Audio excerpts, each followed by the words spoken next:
बिस्मिल्लाहिर्रहमानिर्रहीम अस्सलाम वालेकुम नाज़रीन, मैं हूँ आपका मेज़बान दानिश अंसारी और आप देख रहे हैं मेरा YouTube channel Danish Ansari official. नाज़रीन, आज हम बात करेंगे मलिक महबूब साहब से। आप सबके फेवरेट हैं, मशहूर एस्ट्रोलॉजर हैं। अस्सलाम वालेकुम मलिक साहब, कैसे हैं आप? वालेकुम अस्सलाम, अल्लाह का करम है। आप बताएँ कैसे हैं दानिश भाई? अल्हम्दुलिल्लाह मलिक साहब, मैं भी ठीक हूँ। मलिक साहब, बड़ी इंपॉर्टेंट खबरें आज हमारे पास मौजूद हैं। सुप्रीम कोर्ट में इमरान खान से मुलाकात की इस्तदा जो है वो की गई थी सोहेल अफरीदी की तरफ से, जिसे सुप्रीम कोर्ट की तरफ से मुस्तरद कर दिया गया। जिसके बाद वज़ीर आला केपी ने फैसला किया है कि खान साहब की रिहाई के लिए रहाई फ़ोर्स जो है वो तश्कील दी जाएगी, जो खान साहब की रिहाई के लिए पूरे पाकिस्तान में एहतजाज करेगी, सड़कें बंद करेगी, ब्लॉक करेगी, धरने देगी, एहतजाज करेगी। तो सर, क्या इस रहाई फ़ोर्स का कोई नतीजा आपको निकलता दिखाई दे रहा है? क्योंकि आज से चंद रोज़ कबल ओपोज़िशन लीडर्स ने एक धरना भी दिया हुआ था पार्लियामेंट हाउस के बाद। उसका कोई अच्छा नतीजा नहीं निकल सका, क्योंकि खान साहब के जो इज़ाफ़ी डॉक्टर थे, उनकी मुलाकात नहीं करवाई गई, जो उनका मुतालबा था बेसिक। तो ये रहाई फ़ोर्स जो बनाई जा रही है, क्या इसका कोई नतीजा निकलेगा? बात ये है कि मैंने आपको बताया हुआ है कि पीटीआई अभी ज़रा एक ऐसे मामलात में है जहाँ पे वो कमज़ोर है। तो पीटीआई अगर तो इसको आगे लेके जाएगी तो इनके लिए प्रॉब्लम होगा। कम से कम मार्च तक का इनको इंतज़ार करना चाहिए, उसके बाद ही ये एक्शन लें। Okay sir. अच्छा सर, हुकूमत यूँ महसूस होता है कि खान साहब का जो केस बिगड़ गया है, ख़राब हो गया है, उससे अब जान छुड़ाना चाह रही है, और वो बार-बार सारे वज़रा ये कह रहे हैं कि बानी पीटीआई की जो क़यादत है और रिश्तेदार जो हैं, वो उनकी रिहाई नहीं चाहते। तो सर, ये बार-बार वो उनके ऊपर इल्ज़ाम डाले जा रहे हैं। पहले ये कहा जा रहा था मोहसिन नकवी साहब की तरफ से कि इनकी वजह से, रीमा खानम साहिबा की वजह से खान साहब की जो सेहत है वो बिगड़ी है। हालाँकि ना वो हुकूमत में हैं, ना वो सुपरिटेंडेंट जेल हैं, ना वो कोई डॉक्टर हैं। वो किस तरह की रुकावट हो सकती है उनके इलाज में या उनकी बीमारी में? लेकिन हुकूमत इससे जान छुड़वाना चाह रही है। खुदा ना खास्ता जो माहिरीन, जो सियासतदान जो हैं, जो तज़कियाकार हैं, वो ये कह रहे हैं खान साहब की सेहत में सिर्फ़ आँख का नुक्स नहीं है, बल्कि नुक्स मज़ीद बिगड़ चुका है, जो ये बता नहीं रहे। आप खान साहब की सेहत के हवाले से बता दें, जो लोगों को तशवीश है, वो क्लियर कर दें काइंडली। देखिए, मुझे लगता है वो ये है कि खान साहब की हालत सही नहीं है। इन्फेक्शन के लिहाज से मैं आपको बहुत से व्लॉग में एग्ज़ाम्पल दिए कि इन्फेक्शन को भी क्योर ना किया जाए टाइम पे तो वो फैलता है और वो फिर जानलेवा भी साबित होता है। लेकिन फ़िलहाल ऐसे हालात नज़र नहीं आते कि खुदा ना ख़ास्ता उनकी जान को खतरा हो, लेकिन अक्टूबर तक खान साहब को बहुत ज़्यादा मोहतात रहने की ज़रूरत है, बहुत ज़्यादा, एक्स्ट्राऑर्डिनरी। सर, एक ऐसे मौके पे जब इमरान खान साहब ने लोगों को ये शऊर दिया, बताया कि आपने अपने हक़ के लिए आगे निकलना है और कोशिश करनी है, और खान साहब भी वो लीडर हैं पाकिस्तान की तारीख़ में जिन्होंने 3-4 साल जेल में काट लिए और ये नहीं कहा कि मुझे बाहर भेज दें या मेरा इलाज फलाँ अस्पताल से करा दें। बस वो ये कह रहे हैं कि मेरे डॉक्टर से मेरा चेकअप करवा दें, ताकि लोगों पर हक़ाइक़ सामने आ जाएँ। क्या सर, खान साहब जो हैं वो दोबारा इक़्तिदार में आ सकेंगे, या फिर खान साहब जो हैं वो अब एज़ अ किंग मेकर काम करेंगे? मेरे ख़्याल से उनको किंग मेकर ही रहना चाहिए। अगर वो लंबी रेस में चाहते हैं ना कि लंबी रेस का घोड़ा चले, तो फिर वो जो है उनको किंग मेकर रहना चाहिए। इक़्तिदार के उनके पास ऑप्शन है, लेकिन फ़िलहाल तो उनको बाहर आने दें, अवाम में आने दें, जो कि मेजर मुद्दा है, और उसके बाद हम फिर इक़्तिदार की बात करेंगे, लेकिन किंग मेकर उनके लिए सूटेबल पोज़ीशन है।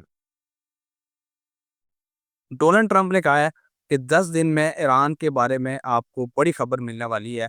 उन्होंने कहा है मुआहदा ना किया तो ईरान को सख्त और बुरे नताइज भुगतने पड़ेंगे। दूसरी तरफ ईरान ने भी अपनी जो जोरी तनसीबात हैं और हसास मकामात हैं, वहाँ पे तेज़ी से नक़्लो हरकत शुरू कर दी है। सैटेलाइट तस्वीर जो हैं इंटरनेशनल मीडिया ने हासिल की हैं, और अमेरिकी मीडिया ने ये दावा किया है कि अमेरिका की पूरी तैयारी है और आइंदा 2-3 दिनों में आपको रिज़ल्ट कोई बड़ी खबर मिल सकती है। दूसरी तरफ ईरान ने भी, और जो रूस के वज़ीर ख़ारिजा हैं, उन्होंने ख़बरदार किया है कि अगर ईरान पे किसी किस्म का हमला किया गया, तो फिर हम उसका भरपूर जवाब देंगे। रूस भी मैदान में आ चुका है। सर, आज से 2 रोज़ कबल ही आपने मेरे प्रोग्राम में ये प्रेडिक्शन की थी ईरान के हवाले से, कोई बड़ी खबर मिलने वाली है। आप क्लिप मैं नाज़रीन को दिखाना चाहता हूँ, वो क्लिप मुलाहिज़ा फरमाएँ।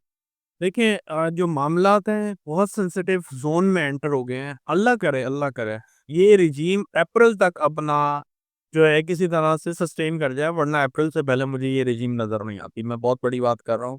उससे पहले-पहले कार्रवाई भी होगी और मामलात भी सेटल होंगे।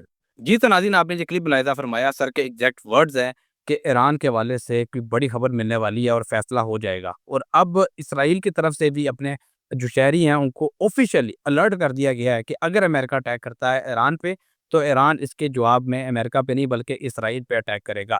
इसीलिए इसराइल में भी अफरा-तफरी शुरू हो गई है, लोगों को मुंतकिल किया जा रहा है ऐसे मुकामात पे, यानी कि कोई बड़ी खबर आने वाली है। सर बताइएगा कि अमेरिका का अगर हमला होता है, खुदा ना खास्ता, तो वो किस शिद्दत का होगा? कितना बड़ा नुकसान हो सकता है? ज़ायशा क्या बता रहा है इस इलाके का? वो बताइएगा। देखिए, अगर आप ये सोच रहे हैं ना कि आपको मैं आज से पहले बताया नहीं है, लेकिन आज एकदम से बात ज़हन में आई कि अगर आपको ये लगता है कि ये खित्ते में जंग हुई तो बस यूँ ही मिनटों में ख़त्म हो जाएगी, जैसे पिछले 12 दिन में हुआ था इसराइल और ईरान की, ऐसा कुछ भी नहीं नज़र आता मुझे। ये कम से कम 2 ढाई साल का एक फ़ेज़ है, जिसके अंदर ये जंगें चलती रहेंगी, आगे-पीछे कोई ना कोई नए वजूहात की वजह से ये चलेंगे। और शिद्दत की तो आप बात ही ना करें ना सर, जहाँ 3-3 वो उन्होंने मँगा के रख दिए हैं अपने बहरी बेड़े, तो आप अंदाज़ा लगाएँ कि फिर वो शिद्दत होगी तो फिर दोनों तरफ से ही होने वाली है, बहुत ज़्यादा होने वाली है। और मैंने आपको बताया है कि जब भी इक्लिप्स के फ़ौरन बाद कोई क्रूअल प्लैनेट, जैसे बैड तो नहीं कहा जाता है, क्रूअल मतलब ज़रा सख्त, उसकी एनर्जी अच्छी नहीं होती है, हार्ड होती है। मार्स ट्रांज़िट करने वाला है, सबसे पहले प्लैनेट। तो आप इस इक्लिप्स के जो रिज़ल्ट है ना, अच्छे नहीं देखेंगे। और ये कम से कम इक्लिप्स जो मिनिमम देखने को मिलेगा, वो तकरीबन अगले इक्लिप्स तक उसके असरात दिखेंगे। मतलब सितंबर-अक्टूबर की बात कर रहा हूँ। तो अगर हम ये 2 ढाई साल भी ना गिने, तो ये साल तो इसी तरह से गुज़रने वाला है, इसमें कोई दो राय नहीं है सर।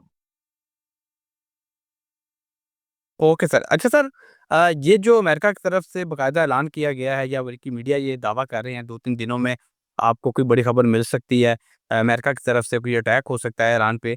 तो सर ये उस बयान के बाद ये खबर सामने आई है जब ईरान के सुप्रीम लीडर ने कहा था कि हमने एक रॉकेट तैयार कर लिया है और वो ऐसा मिसाइल है जिससे जो अमेरिका तक रसाई रखता है और सख्त जवाब वो दे सकता है।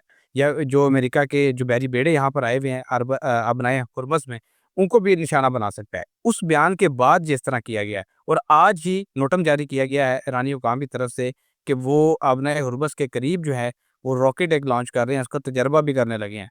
सर ईरान की तरफ से किस किस्म का हमला आप देख रहे हैं?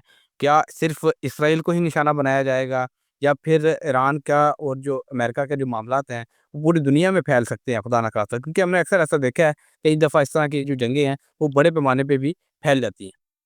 देखिए, मुझे तो ये जंगें फैलती हुई दिखती हैं। एटलीस्ट दुनिया में नहीं तो मिडल ईस्ट पूरा इसकी गिरफ्त में आएगा। पूरा मिडल ईस्ट से मुराद ये है, जॉर्डन से लेके आपका सऊदीया, दुबई, ये सब जितने अभी पूरा मिडल ईस्ट के एरिया में आता है, ये सब इसकी लपेट में आने वाला है। और इसमें जो सबसे ज़्यादा एलिमेंट एक्टिव है वो वाटर है। तो ये इस दफ़ा की जो जंग है ना, देखिए हम ऐसे ही निज़ाम हालात ऐसे ही बने पड़े हैं कि उनके जहाज़ सारे वाटर से स्टार्ट होंगे, वाटर पे लैंड करेंगे। बहरी बेड़ों पे लैंड करेंगे, लेकिन वो तो वाटर में ही है ना, तो वाटर एलिमेंट बहुत एक्टिव है, तो वाटर में बहुत ज़्यादा एक्टिविटी आपको देखने को मिलेगी। ये तो बहुत क्लियर नज़र आता है ज़ाइचो में, और जो जो स्टूडेंट भी हैं, वो भी देखेंगे कि इतने सारे एलिमेंट नेपट्यून, सैटर्न, आपका जुपिटर, राहु, ये सारे कहीं न कहीं नक्षत्र लेवल पे या डायरेक्ट साइन लेवल पे वाटर एलिमेंट को एक्टिवेट करके बैठे हैं।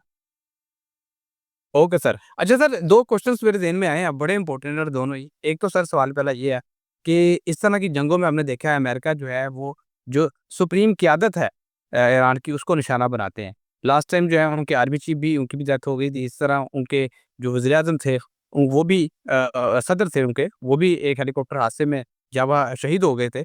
इसी तरह सर इस मर्तबा तो डोनाल्ड ट्रंप ने डायरेक्ट कहा है, ईरान के जो सुप्रीम लीडर हैं उन्हें ये वार्निंग की है कि हम आपको निशाना बना सकते हैं। तो सर कोई बड़ी शख्सियत जो है, क्या उन्हें भी निशाना बनाया जा सकता है इस जंग में? देखिए, मैंने आपको शायद कल के व्लॉग में कहा है, नहीं कहा है कि अप्रैल अगर इस रिजीम ने गुज़ार लिया, तो ये बहुत अच्छी पोज़ीशन में आ जाएँगे। वरना उससे पहले तो यूँ समझिए 95% चांसेज़ ऐसे लग रहे हैं कि ये रिजीम चेंज होने वाली है। अब वो देखिए, ज़िंदगी-मौत का तयन मैं करता नहीं हूँ, इसीलिए मैं आपको नहीं बताना चाहता, लेकिन आप ऐसे इवेंट को एक्सपेक्ट कर ज़रूर रखें। मामलात इसी तरह से तरफ जा रहे हैं। वहाँ की रिजीम चेंज हो रही है और बहुत कुछ वहाँ पे तब्दीलियों का एक आगाज़ होने वाला है, बैक टू बैक।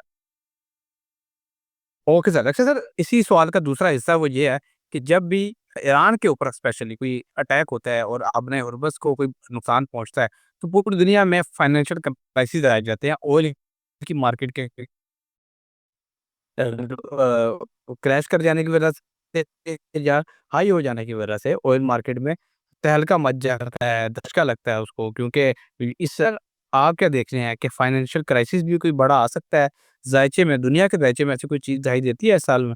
डेफ़िनेटली बहुत ज़्यादा नज़र आ रहा है कि रिसेशन आया हुआ है। शायद ये अनाउंस करते-करते अगस्त-सितंबर आ जाए। और मैंने आपको पहले भी बताया दुनिया में महँगाई बहुत आने वाली है, बहुत ज़्यादा महँगाई इंक्लूडिंग पाकिस्तान के।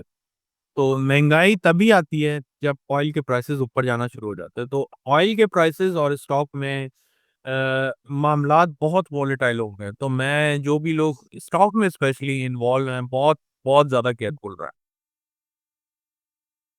ओके सर, बहुत शुक्रिया सर, आपने अपने कीमती वक़्त में से कुछ वक़्त निकाला और इतनी ज़बरदस्त प्रेडिक्शंस जो हैं हमारे साथ शेयर की। इंशाअल्लाह नेक्स्ट प्रोग्राम में ऐसे ही दिलचस्प टॉपिक के साथ दोबारा पेश होंगे। अगली वीडियो तक के लिए मुझे और मलिक महबूब साहब को इजाज़त दीजिए। अल्लाह हाफ़िज़।